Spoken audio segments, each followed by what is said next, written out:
1 João, capítulo 4, a partir do versículo 7, está escrito o seguinte: amados. O apóstolo João é aquele apóstolo que ele dizia, né? Eu sou o apóstolo que Jesus mais amava, né? Então ele entende de amor. Então ele começa essa carta dizendo, né? Amados, amem uns aos outros, pois o amor procede de Deus. O amor vem de Deus. Aquele que ama é nascido de Deus e conhece a Deus. Quem não ama não conhece a Deus, porque Deus é amor. Deus não tem amor, Deus é o amor. Versículo 9. Foi assim que Deus manifestou o seu amor entre nós. Ele enviou o seu único Filho ao nosso mundo para que nós pudéssemos viver por meio dele. Versículo 10. Nisto consiste o amor. Não que nós tenhamos amado a Deus, mas Deus nos amou e enviou seu Filho para pagar a condenação pelos nossos pecados. Amados, visto que Deus nos amou assim, nós também devemos amar-nos uns aos outros. Ninguém jamais viu a Deus. Se nós amarmos uns aos outros, Deus permanece em nós e o seu amor está aperfeiçoado em nós. Sabemos que permanecemos nele e ele em nós, porque ele nos deu o seu Espírito. E vimos e testemunhamos que o Pai enviou seu Filho para ser o Salvador do mundo. Se alguém confessa publicamente que Jesus é o Filho de Deus, Deus permanece nele e ele em Deus. Assim, conhecemos o amor que Deus tem por nós e confiamos nesse amor. Deus é amor. Todo aquele que permanece no amor, permanece em Deus e Deus nele. Dessa forma, o amor está aperfeiçoado entre nós, para que, no dia do juízo, tenhamos confiança, porque neste mundo somos como ele. No amor não há medo, pelo contrário, o perfeito amor lança fora o medo, porque o medo não supõe castigo. Aquele que tem medo não está aperfeiçoado no amor. Nós amamos porque Deus nos amou primeiro. Se alguém afirmar, eu amo a Deus, mas odiar o seu irmão, essa pessoa é mentirosa. Pois quem não ama seu irmão, a quem vê, não pode amar a Deus a quem não vê. E ele nos deu este mandamento: quem ama a Deus, ame também seu irmão. Feche seus olhos, vamos orar. Pai, nós estamos diante da Tua Palavra, que o Teu Espírito Santo fale em nós, através de nós, que o Senhor abra o nosso entendimento para que nós possamos ouvir, entender e aplicar a Tua Palavra sobre as nossas vidas. Nós oramos agradecidos no nome de Jesus. Amém? Pode sentar-se.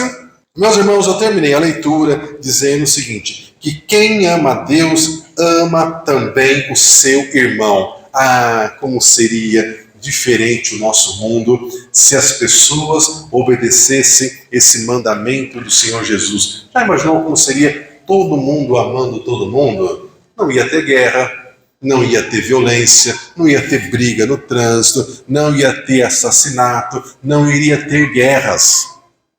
Mas, infelizmente, essa natureza carnal que nós carregamos faz com que as pessoas que não têm a sua vida entregue aos pés de Jesus, que elas façam exatamente aquilo que elas querem. E daí vem as questões das pessoas que não conhecem Bíblia, que não conhecem as Escrituras e questionam: será que Deus existe? Porque se Deus existe e é o amor, como vocês tanto falam na Bíblia, por que esse mundo é desse jeito? Porque na cabeça dessas pessoas, Deus está governando o nosso mundo e o mundo é como é por causa de Deus. E para ilustrar isso para você que talvez não tenha muito claro na sua cabeça, que nesse momento da história, desde do pecado de Adão até o início do governo, de fato, do Senhor Jesus sobre o nosso mundo, nós não estamos sobre a administração de Deus. A Bíblia fala que quando Deus criou os céus, a terra e Adão e Eva, ele entregou o governo para Adão. Adão e Eva que deveriam governar o nosso mundo, e com a queda, isso passou então espiritualmente para as mãos de Satanás, e nós, seres humanos, continuamos a administrar a nossa parte. Então, nós temos o mundo dividido em países, né? Cada país tem lá o seu presidente, cada estado de um país tem o seu governador, dentro de um estado tem as suas cidades, nós temos na nossa cidade um prefeito, tem um vereador, e nós vamos administrar a nossa casa, não é assim? Então, a culpa dos problemas que acontecem no mundo, ainda que a gente tire a parte espiritual, os problemas do mundo são problemas criados por nós humanos. Mas, para ilustrar essa questão, né, das pessoas que colocam essa conta em Deus, dizendo que Deus que é o responsável pelo mundo estar desse jeito, eu quero contar a história do barbeiro. Quem conhece a história do barbeiro aqui? Você conhece a história do barbeiro, não? Ah, então você vai ficar sabendo hoje. Um homem foi cortar o cabelo. Chegando lá, conversa vai, conversa vem. Eu não sei se acontece com vocês, mas todos os lugares que eu vou cortar o cabelo, eu já mudei de lugar de cortar o cabelo muitas vezes ao longo da vida, mas todo lugar que eu vou cortar o cabelo, a pessoa sempre gosta de conversar e conversa bastante. Com você assim também, não? Pois é. Então esse homem foi cortar o cabelo, tá lá conversando, conversa vai, conversa vem. Aí o barbeiro falou para ele, falou assim: olha, eu não acredito em Deus. Aí o homem que estava lá, né, com o cabelo sendo cortado, falou: mas por que você não acredita em Deus? Ele falou: olha, porque o mundo é uma bagunça, é tanta guerra, é tanta injustiça, é tanta desonestidade, né? Se Deus é amor, se Deus é tão poderoso, o mundo não poderia ser assim. Então, já que o mundo é desse jeito, Deus não existe. Aí aquele homem ficou pensativo, né? Não tinha uma boa resposta, esperou terminar o corte de cabelo, saiu de lá, mas logo que ele saiu do salão que ele estava cortando o cabelo, ele viu dois mendigos, cabeludo, com aquelas barbas grandes, aquela coisa, né, aquela aparência desleixada. Fazia muito tempo que eles não passavam perto de um lugar que corta o cabelo. E aí os dois mendigos pediu lá uma ajudinha para ele, e ele falou assim: eu te dou assim, mas você pode me fazer um favor antes? Eu preciso conversar com a pessoa que corta cabelo, e eu queria que ele visse vocês. Tudo bem? Ah, tudo bem. Aí os dois mendigos foram junto com esse homem de novo lá no barbeiro. E aí o homem que tinha cortado o cabelo, né, virou para ele, com os dois mendigos do lado dele, e falou assim: olha, ô barbeiro, eu vim aqui falar com você porque eu cheguei à conclusão que barbeiros não existem. Aí o barbeiro falou assim: você tá doido, né? Porque eu tô aqui, quantos barbeiros que não existem no mundo, né? Ele falou assim: como assim barbeiro não existe? Você acabou eu acabei de cortar o seu cabelo. Ele falou assim: não, barbeiros não existem não. Porque se barbeiros existissem, esses dois homens aqui, ó, não estavam aí com esse cabelo tudo desleixado, essas barbonas grandes aí. Isso significa que não existe barbeiro. Aí o barbeiro falou assim: imagina, você está errado. Eu tô aqui, tantos outros barbeiros que existem pelo mundo. Aí ele falou assim: mas então como é que você explica que eles estão com o cabelo desse jeito, com as barbas desse jeito? Aí o barbeiro virou e falou assim: ué, isso é muito simples, eu estou aqui. Como é que eu vou ajudá-los se eles não vêm me procurar? Não vêm pedir para que eu preste o meu serviço para eles, que eu os ajude com as minhas habilidades. Aí o homem virou e falou assim para um dos mendigos: escuta, você quer cortar o cabelo? Aí um dos mendigos que estava com o cabelo comprido, barba desleixada, falou assim: não quero cortar o cabelo não. Estou bem assim, com o meu cabelo assim, com a minha barba assim, quero continuar assim. Aí o barbeiro, tá vendo? Tá vendo? Acabei de falar pra você. É eles que não vêm. Aí o rapaz que tinha cortado o cabelo virou pro outro mendigo e você quer cortar o cabelo? Quer cortar a barba? Ele falou assim, ó, querer eu até quero, mas eu não tenho dinheiro para pagar, para ele cortar o meu cabelo, para pagar a minha barba. Bom, resumo da história. Com Deus acontece a mesma coisa. Essa história ilustra muito bem a nossa história com Deus. A gente tem basicamente dois tipos de pessoas. Aquelas pessoas que sabem que Deus existe, sabe onde ela pode encontrar Deus, como o mendigo sabia onde podia encontrar o barbeiro, mas ela não quer ir lá, ela não quer ir numa igreja, ela não quer cortar o cabelo, ela não quer cortar a barba, ela não quer mudar de vida. Embora a vida dela não esteja como precisava, como ela gostaria, ela prefere ficar com o cabelo comprido, com a barba comprida, com aquela aparência, né, que não é bonita. Mas ela quer fazer isso. Agora já tem um outro tipo de pessoa que ela quer estar na presença de Deus. Ela quer ser uma pessoa melhor. Ela quer ter uma aparência melhor. Mas ela não tem o recurso como aquele mendigo não tinha para entrar num salão lá que corta cabelo, numa barbearia e cortar. E era essa nossa situação diante de Deus. Nós não tínhamos condições de nos aproximar do Senhor, de estar novamente em comunhão com o Senhor. E por isso é que Jesus então precisou pagar a sentença. Sabe, meus irmãos, a gente fala muitas vezes que Jesus veio para pagar o preço do nosso pecado, e a gente espiritualiza isso de uma maneira assim, sabe, que fica meio que incompreensível. Mas da mesma maneira que a gente tem lei municipal, tem lei estadual, tem lei federal, no céu também existe uma lei. E essa lei, no passado, ela foi quebrada, ela foi desobedecida. E existia uma sentença. E essa sentença tinha que ser executada. Porque a lei de Deus não muda. Jesus mesmo falou, não pense que eu vim revogar a lei. Né? Não vai passar, né, um i, né, da lei. Tudo será cumprido.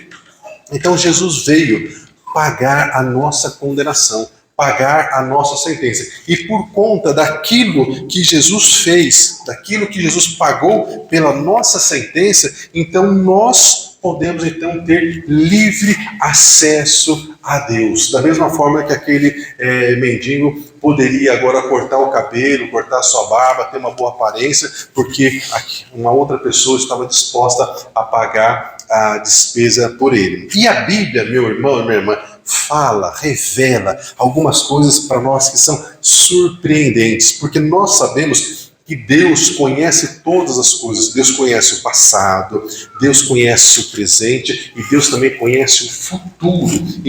Então, quando Deus foi criar o mundo, quando Deus foi criar as pessoas, Deus já sabia o que iria acontecer. Deus já sabia que Adão e Eva iriam desobedecer. Deus já sabia que o mundo viraria essa bagunça, essa injustiça, esse lugar com tanta maldade. Mas era necessário que tudo isso acontecesse para que nós entendêssemos a diferença que é servir a Deus e viver sem Deus.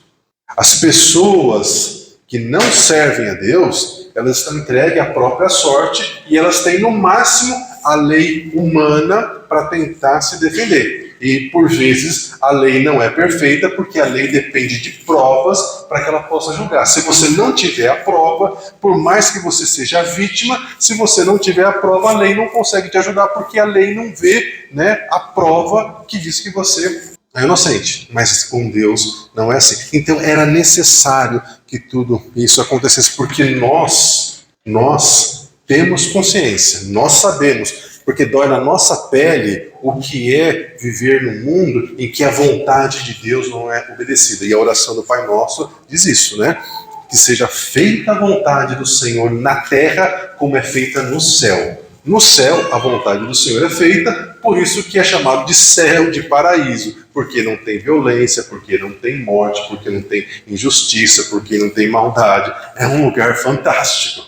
Mas na terra a gente sabe quanta maldade que existe. Mas Olha que coisa linda que o apóstolo Paulo trouxe para nós, porque o apóstolo Paulo ele teve a experiência de ser levado até um terceiro céu, e lá ele viu e ouviu coisas incríveis, e algumas dessas coisas ele pôde contar para nós. E uma das coisas que ele conta está escrito em Efésios, no capítulo 1, que ele diz o seguinte: que Deus escolheu você antes da fundação do mundo. Está em Efésios capítulo 1, versículo 4.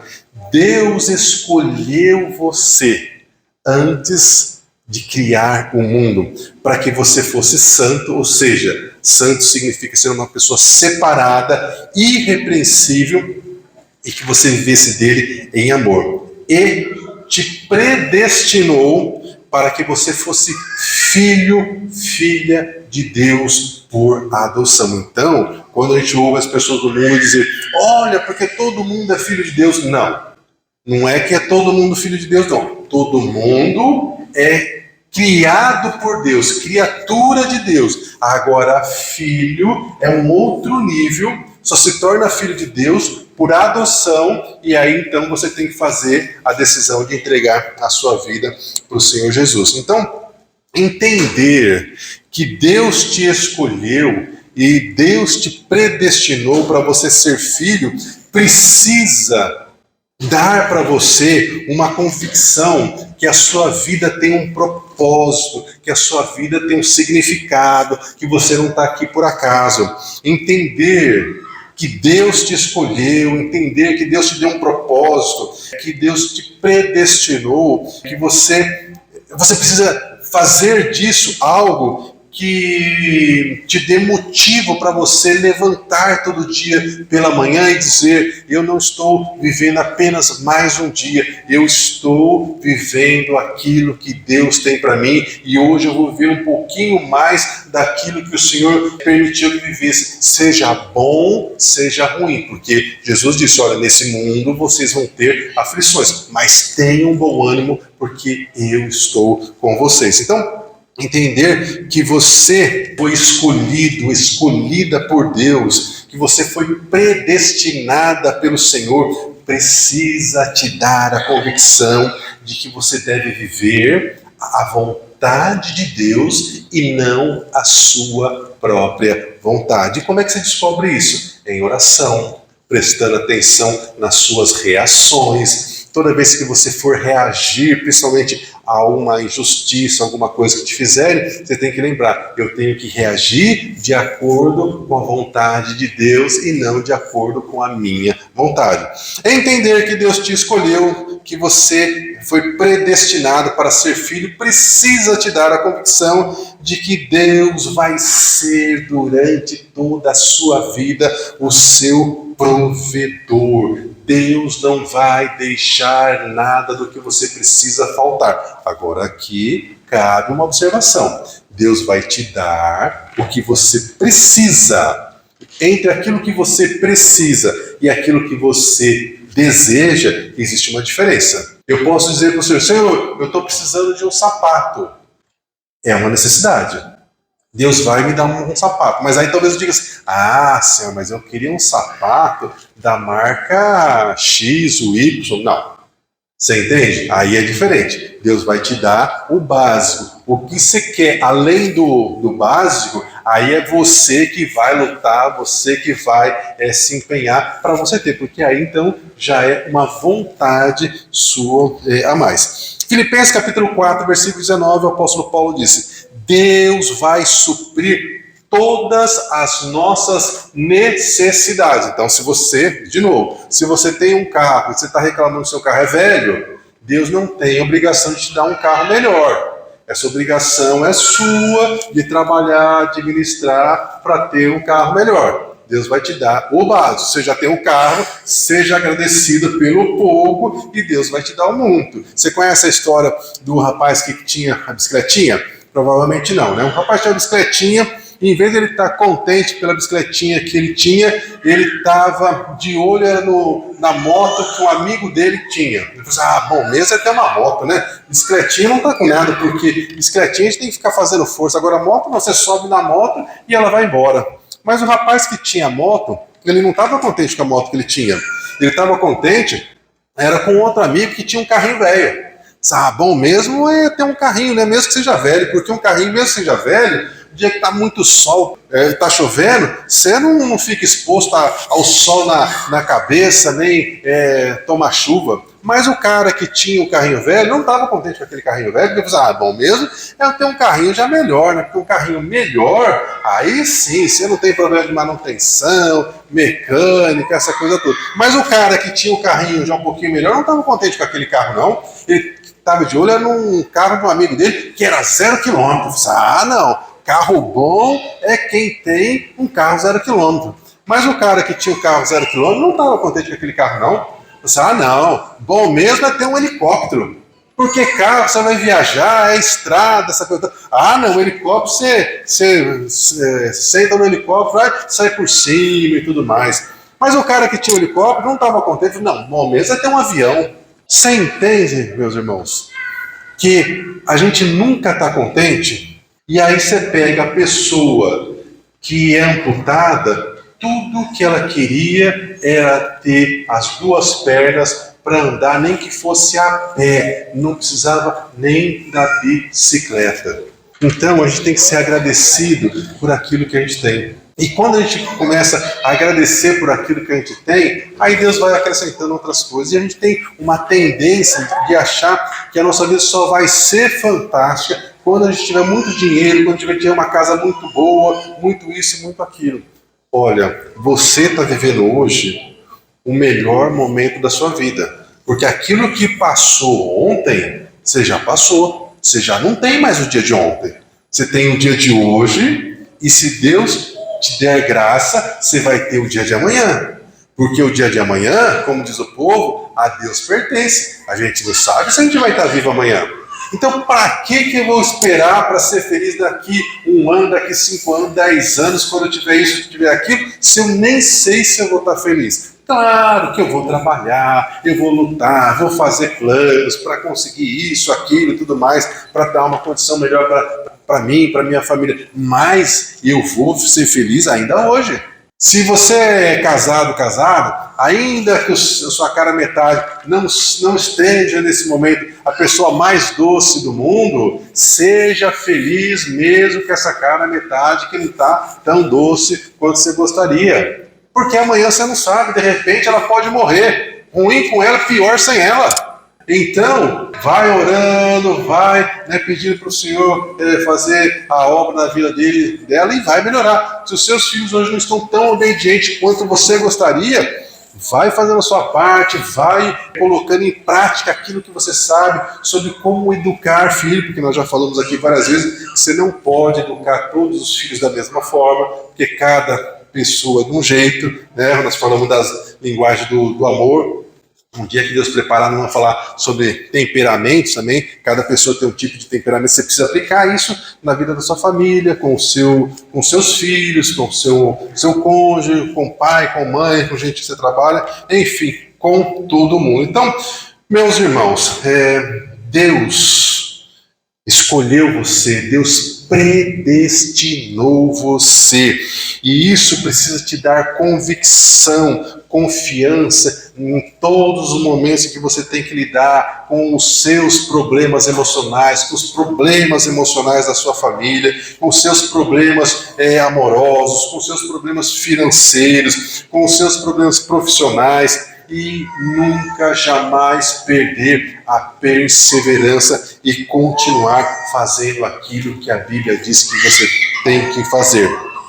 Apocalipse capítulo 13, versículo 8, declara que Deus sabia que Jesus teria que vir para pagar a sentença pelos nossos pecados antes mesmo da criação do mundo. E é por isso que João, no capítulo 3, versículo 16, tem a famosa declaração: porque Deus amou o mundo de tal maneira que enviou o seu único Filho para que todo aquele que nele crê não morra, mas tenha a vida eterna. E aí João, na sua epístola, ele disse, nós amamos a Deus porque Ele nos amou primeiro. Porque se o Senhor não nos ama primeiro, se o Senhor não prepara o nosso coração, se o Senhor não prepara o caminho de acesso até Ele através de Jesus, nós não estaríamos aqui. Então, a gente poderia resumir dizendo o seguinte: antes da fundação do mundo, Deus nos amou. Antes de criar as pessoas, Deus sabia que pessoas iriam desobedecer. Antes de criar as pessoas, decidiu enviar Jesus para pagar a sentença que nos era contrária, e a sentença era que um justo deveria morrer para cumprir a sentença, e essa sentença foi totalmente paga por Jesus na cruz. Aleluia, glória a Deus. Agora, qual que é o foco? O foco é nós colocarmos que o amor não se trata nem de sentimentos, como nós falamos, muito menos apenas de palavras. Sabe aquela história, né? Que o rapaz fala para a moça: eu te amo, vamos casar comigo, que eu vou te dar o sol, a luz e as estrelas. E ela fica toda feliz, fala: então tá bom, e onde é que nós vamos morar? Que tal na casa dos seus pais? E quem é que vai pagar as contas, né, do mercado? Sua mãe já faz as contas do mês, ela pode fazer as nossas também.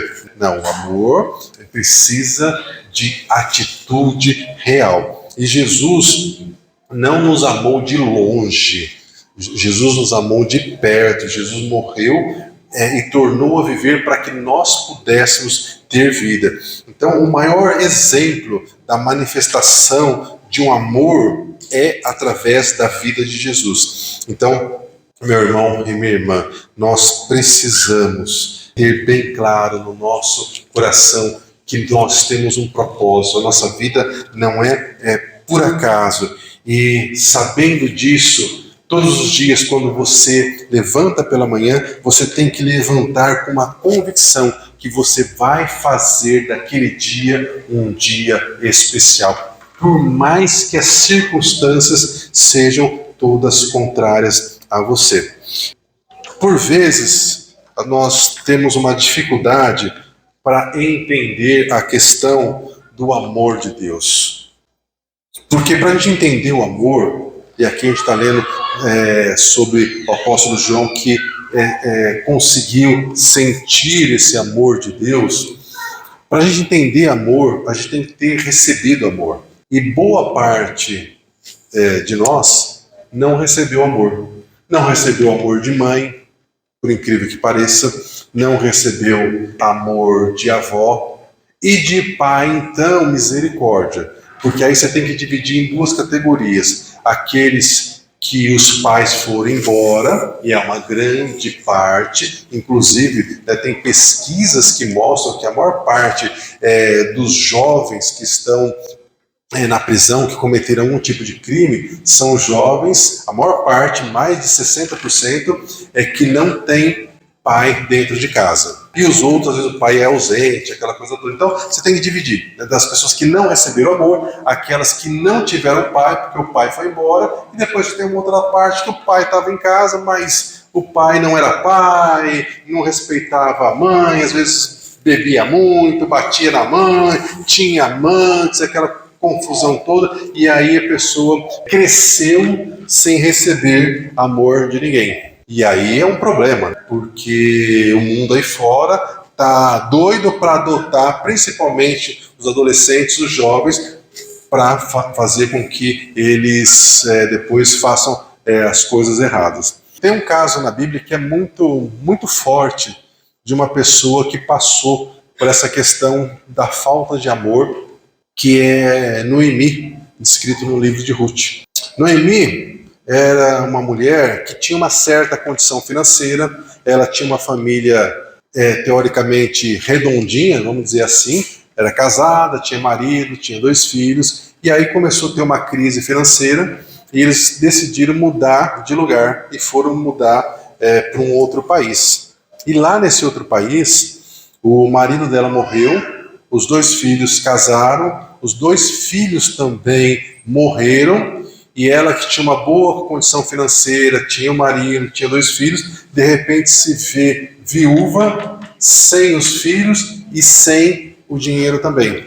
E ela decide voltar para casa, para o país dela, porque ela já não tinha condições de se manter naquele lugar que ela estava. E ela culpava a Deus por tudo aquilo que tinha acontecido com ela. Eu vou ler só um texto rapidinho, que ela diz o seguinte: quando ela volta para a cidade dela, depois de muitos anos, e aí muito provavelmente judiada pelo tempo, judiada pela falta de dinheiro, né? Não sei se você já passou por essa experiência de ver uma pessoa que você não via há muitos anos.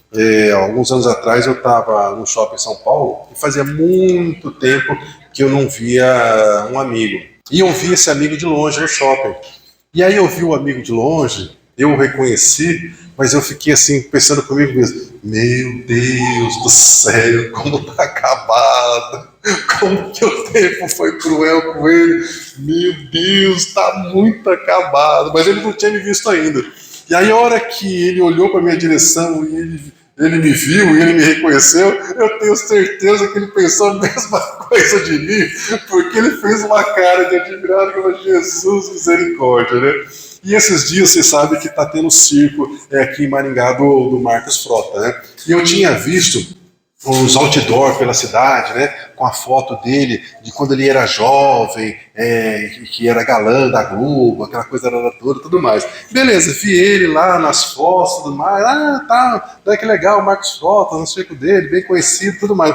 Aí eu vi uma propaganda desse mesmo Marcos Frota no YouTube. Vocês viram isso, não? Meu Deus do céu, eu olhei aquele velhinho, mas Jesus, o que aconteceu com o homem? Misericórdia, o tempo foi cruel com ele, né? E com a Noemi aconteceu a mesma coisa. Quando ela saiu da cidade dela, ela morava em Belém, quando ela saiu de Belém, ela era uma mulher, né, com uma situação financeira boa, teoricamente se vestia bem, a idade ajudava, devia ser uma mulher bonita e tudo mais. E quando ela volta para Belém, ela deve ter voltado muito, eu poderia dizer assim, né, muito derrubada, né, fisicamente. E aí a Bíblia fala que as mulheres começam a perguntar assim: mas será que é a Noemi? Será que é a Noemi? Né? Porque não conseguia reconhecer ela, né? E aí a Noemi mesmo responde, e ela diz assim, né? Não me chamem mais de Noemi, me chamem agora de Mara, porque Noemi significa, Noemi significa agradável, e Mara, o nome Mara significa amarga, porque ela agora era uma mulher amarga. E ela fala assim: Deus me trouxe amargura, eu saí cheia de alegria, mas o Senhor me trouxe de volta vazia. Então não me chamem mais de Noemi, me chamem de Mara. Então a Noemi, ela culpou a Deus por todas as desgraças que aconteceram na vida dela. E eu conheço muitas pessoas que fazem isso, que elas culpam a Deus por tudo de ruim que aconteceu na vida dela. E uma pessoa amarga como a Noemi, ela não vai conseguir sentir o amor de Deus, que é o problema, na minha opinião, talvez o segundo maior problema que nós temos, porque nós não conseguimos entender, aliás, entender a gente não vai entender mesmo, mas a gente não consegue sentir o amor que Deus tem por nós. E a Noemi era esse caso. Então, o que Deus fez para mudar o coração da Noemi? Olha como Deus prepara pessoas para trazer cura para outras pessoas. A Noemi não tinha mais marido e não tinha mais os filhos. O que sobrou para ela? Sobrou 2 noras. Quem tem filho sabe que esperar de nora algo bom é muito complicado. Por quê? Porque existe, né, os ciúmes da mãe, aquela coisa toda e tudo mais. Né? Mas Deus preparou uma das noras da Noemi para que fosse cura para ela, para que ela voltasse a sentir o amor de Deus por ela. Então, assim que elas estão voltando para Belém, a Noemi chama as 2 noras e fala para elas, minhas filhas, vocês são novas, voltem para a casa dos pais de vocês, para o povo de vocês, para os deuses de vocês, que eu vou voltar para a minha terra. E uma delas, né, pegou e foi embora. E a Ruth, que era outra nora, falou, não, eu não vou embora. E aí a Noemi, não, vai sim, você é nova, né? Você pode casar de novo, você pode ter filhos. E a Ruth falou, eu não vou embora. Eu não vou abandonar a senhora. Veja que a Noemi não tinha nada para oferecer. Estava pobre, né? A idade tinha chegado. A Noemi continua a insistir para Ruth deixar ela ir embora. E aí a Ruth dá aquela famosa frase que é escrita, inclusive, em convite de casamento. Ela diz o seguinte, não insista para que eu te deixe, e não me obrigue a não te seguir, porque aonde você for, eu irei. Onde quer que pousares, eu pousarei. O teu povo é o meu povo, e o teu Deus é o meu Deus. Aleluia, glória a Deus. E aí, como você conhece a história, através da vida de Ruth, Deus levanta lá o resgatador que era Boaz. Ruth acaba se casando com Boaz. Boaz tinha uma boa situação financeira, e essa Ruth, ela entra então na linhagem de Jesus. Davi era descendente de Ruth, porque Deus levantou a Ruth para ser uma pessoa que iria trazer cura para a sogra. Então, meu irmão, minha irmã, nós às vezes estamos no momento que Deus está levantando uma outra pessoa para nos curar. E depois que você estiver já curada, você vai ser levantada pelo Senhor para curar outras pessoas. E nós vamos fazer isso de que jeito? Aqui na igreja. Então talvez na sua casa, na sua família, entre os seus amigos, seus parentes, você não tenha ninguém que vai conseguir te dar demonstrações práticas de amor. E na igreja nós vamos conseguir fazer isso. Então é por isso que nós precisamos continuar unidos como corpo de Cristo. Bem, nós devemos seguir o exemplo de Jesus e amar as pessoas, não apenas com palavras, mas com atitudes, demonstrando o amor de Deus através da nossa vida, através da sua vida. A compreensão do amor de Deus tem que ser a base e meta do nosso viver como cristão. Isaías capítulo 49, versículo 15, ele fala sobre essa questão de pessoas que têm dificuldade para sentir o amor de Deus. As pessoas que têm dificuldade para sentir o amor de Deus precisa ler Isaías capítulo 49, versículo 15,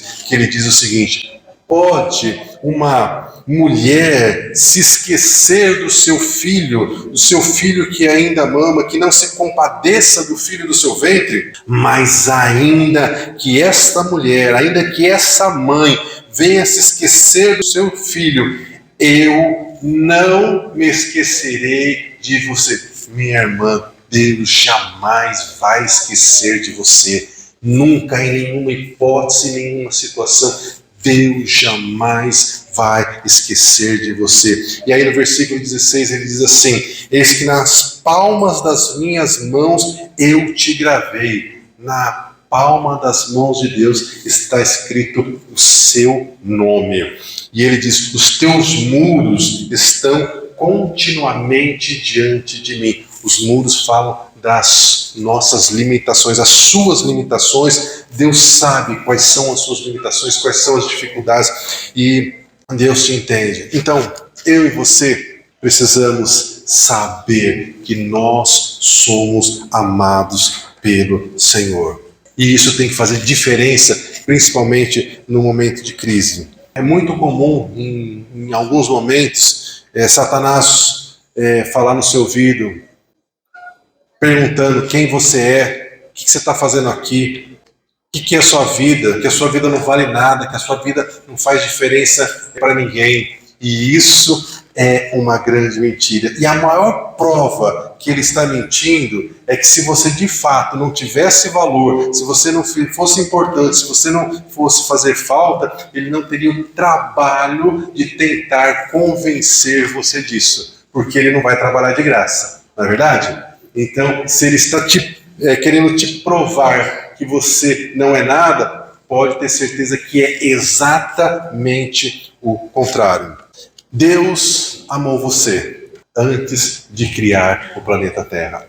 Salmo 139 diz que quando você estava no ventre da sua mãe, naquele momento em que você estava no ventre da sua mãe, Deus escreveu num livro que existe no céu todos os planos que Ele tem para você.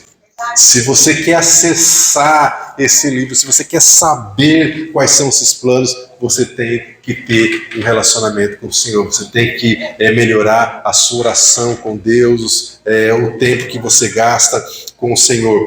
E Jeremias disse que o Senhor é que sabe os planos que Ele tem a seu respeito. São planos de paz e não de mal. Então, se chega no seu ouvido, se chega no seu coração que você não é uma boa pessoa, que você de fato não merece nada, que você tem que sofrer, saiba que esse pensamento não é de Deus. Isso é um pensamento maligno, porque a palavra do Senhor para você é que os pensamentos que Ele tem a seu respeito são pensamentos de paz, para te dar um futuro e esperança. Não são pensamentos de mal. João capítulo 6, versículo 37, ele diz: todo o que o Pai me dá virá a mim, e o que vem a mim, todo aquele que vier a mim, diz o Senhor, de maneira nenhuma o lançarei fora. Não importa quem você é, quem você foi, tudo aquilo de errado que você cometeu,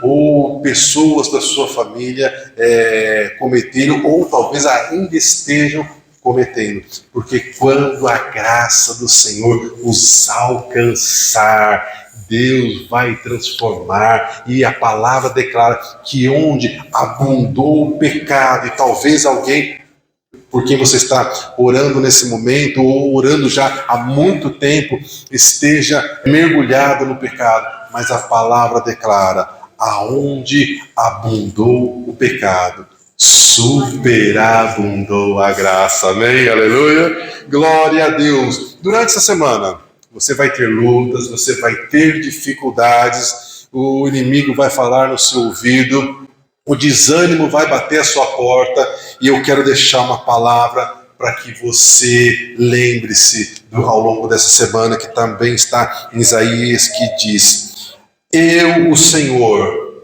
irei adiante de você. Ao longo dessa semana, o Senhor irá adiante de você. Amém? Eu, Senhor, irei adiante de você e endireitarei os caminhos tortos. Se tem algum caminho torto na sua vida, na vida da sua família, o Senhor vai na frente e vai endireitar os caminhos tortos. Ele vai quebrar os portões de bronze e vai despedaçar as trancas de ferro. Assim diz o Senhor: darei a você os tesouros escondidos, as riquezas armazenadas em locais secretos. O que são essas riquezas armazenadas em locais secretos? Local secreto para nós hoje é o local onde Deus está. Com o Senhor virá tudo aquilo que Ele preparou para nós, porque a palavra declara que aquilo que os nossos olhos não viram, os nossos ouvidos não ouviram, aquilo que o nosso coração não imaginou, é o que Deus tem preparado para você. Amém? Então, quero convidar você a ficar em pé. Nós vamos louvar ao Senhor nesse momento e depois nós vamos orar encerrando o nosso culto, e você saia daqui com a convicção que você não está sozinha e que amar não é apenas palavras. E há aquelas pessoas que falam sobre amor, mas não fazem nada. Mas há aquelas que nem falam e nem fazem. Então, nós precisamos ser aqueles que falam e fazem, porque Deus é amor. Vamos louvar o Senhor.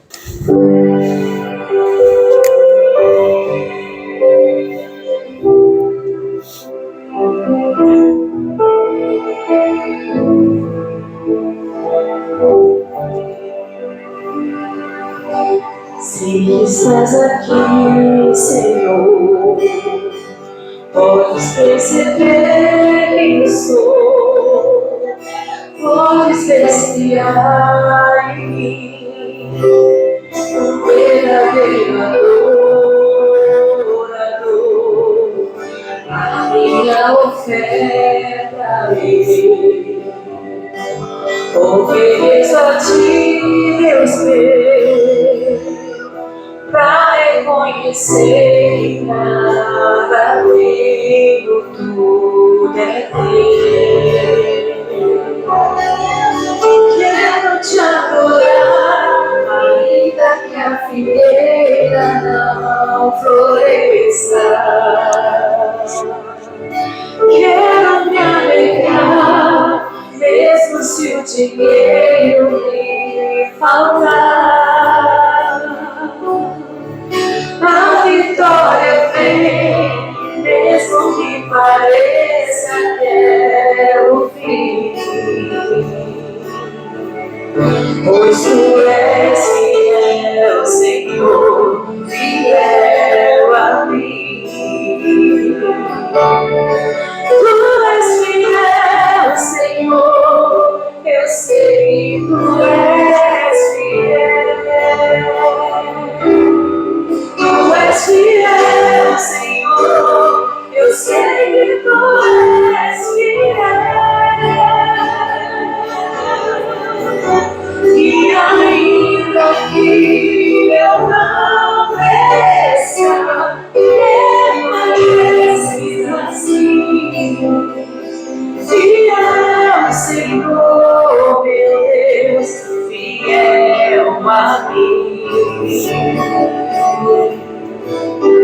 Pois tu és fiel, Senhor, fiel a mim. A minha oferta ofereço a ti, Deus meu, pra reconhecer que nada tenho, tudo é teu. Quero te adorar, ainda que a figueira não floresça. Quero me alegrar, mesmo se o dinheiro me faltar. A vitória vem, mesmo que pareça que é o fim. Pois tu és fiel, Senhor, fiel a mim. Tu és fiel, Senhor, eu sei que tu és fiel.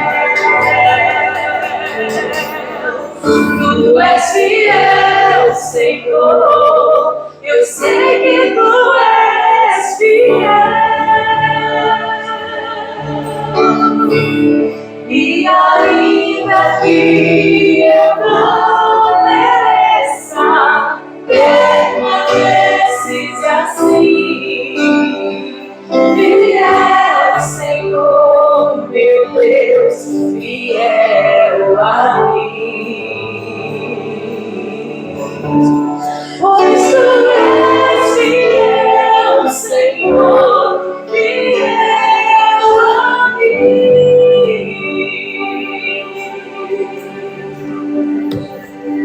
Feche seus olhos, vamos orar. Pai, a tua palavra nos ensina que a tua misericórdia é a causa de nós não sermos consumidos. Oh, Pai amado, nós agradecemos pelo teu amor. Nós sentimos, Pai, o levante do inimigo sobre as nossas vidas. Nós sentimos o levante do inimigo sobre a nossa casa, sobre os nossos familiares, sobre os nossos filhos. Oh, Senhor, mas nós sabemos que nós e a nossa casa estamos guardados pelo Senhor. Oh, a tua palavra declara: crê no Senhor Jesus e será salvo tu e a tua casa. Senhor, nós cremos nessa palavra, nós nos apoiamos nessa palavra, porque o Senhor não é homem para que minta, nem filho do homem para que se arrependa. Nós cremos que os nossos familiares que ainda não te conhecem, Pai, nós cremos que a tua graça vai alcançar alcançá-los. Oh, eles vão se render ao Senhor, Pai, da mesma forma que o Senhor precisou derrubar Paulo daquele cavalo, Pai. Derruba os nossos familiares, Senhor, se for necessário, do orgulho, da arrogância, da falta de fé. Derruba, Senhor, do muro alto, daquilo que impede o teu ouvir, que impede o teu agir na vida deles, porque nós cremos, Pai, que basta uma palavra tua e tudo se transformará. Nós cremos, Pai, que nós veremos milagres na nossa casa. Pai, nós cremos que nós veremos transformação na nossa família. Pai, nós cremos que nós veremos libertação das drogas, libertação dos vícios. Oh, em nome de Jesus, Senhor, que tudo aquilo que não te agrada, Pai, que seja tirado do teu povo, Pai, em nome de Jesus. Venha sobre nós, Espírito Santo. Oh, venha sobre nós com o teu bálsamo, aqueles que estão amargurados, que estão feridos, que estão desanimados, sem força. Oh, torna a fortalecer, torna a dar a alegria da tua salvação, a convicção que o Senhor está indo à frente deles, que ninguém está sozinho, que o Senhor não desamparou. Oh, ainda que a figueira não floresça, como nós cantamos aqui, Pai, nós cremos que não nos faltará o maná, que não nos faltará a provisão, ainda que os dias sejam maus, ainda que as flechas do inimigo venham incendiadas pelo inferno, o Senhor está nos guardando, nós estamos debaixo das tuas asas. Oh, Pai amado, nós cremos que nós veremos a diferença entre aqueles que servem ao Senhor e aqueles que não servem. E nós estamos aqui, Pai, para aprender mais do Senhor, para viver mais do Senhor, para que a Tua vontade se cumpra na nossa vida e que as pessoas possam olhar para cada um de nós e, apesar das nossas limitações, porque nós reconhecemos que somos vasos de barro, mas a Tua presença em nós faz com que cada um de nós brilhemos com a luz que vem do Teu altar, com o fogo do Teu Espírito Santo, e nós queremos incendiar aqueles que estão ao nosso redor, queremos contaminar com o Teu amor, com o Teu abraço forte, com a segurança da Tua palavra. Oh Senhor, aleluia, glórias ao Teu nome. Ora, vem, Senhor Jesus, que o nosso coração esteja voltado ao Senhor, com o Teu retorno, porque nós queremos viver na Tua glória, na eternidade com o Senhor, e nós queremos que esse lugar esteja cheio, repleto dos Teus filhos. Oh Senhor, como ministro Teu, Pai, eu abençoo o Teu povo, os declaro guardado debaixo das Tuas asas, que nenhum mal venha sobre eles, e ainda assim, quando o Senhor permitir que a doença venha, que ele saiba que o Senhor está guardando, que ainda assim, quando vier a dificuldade, que ele saiba que o Senhor está protegendo, que ainda assim, quando vier o desânimo, que ele saiba que o Senhor vai trazer alegria, que isso não é para sempre. Oh, em nome de Jesus, Pai, que o Teu povo tenha uma semana abençoada na Sua presença, que o Teu grande amor, a graça do Senhor que nos salvou e as consolações do Teu Espírito Santo estejam conosco hoje, durante essa semana e até a Sua volta. E o povo de Deus que ama ao Senhor, diga: ora vem, Senhor Jesus! Ora vem, Senhor Jesus! Vamos aplaudir o Senhor, irmão. Aleluia! Semana de bênção, de paz e de vitória em nome de Jesus.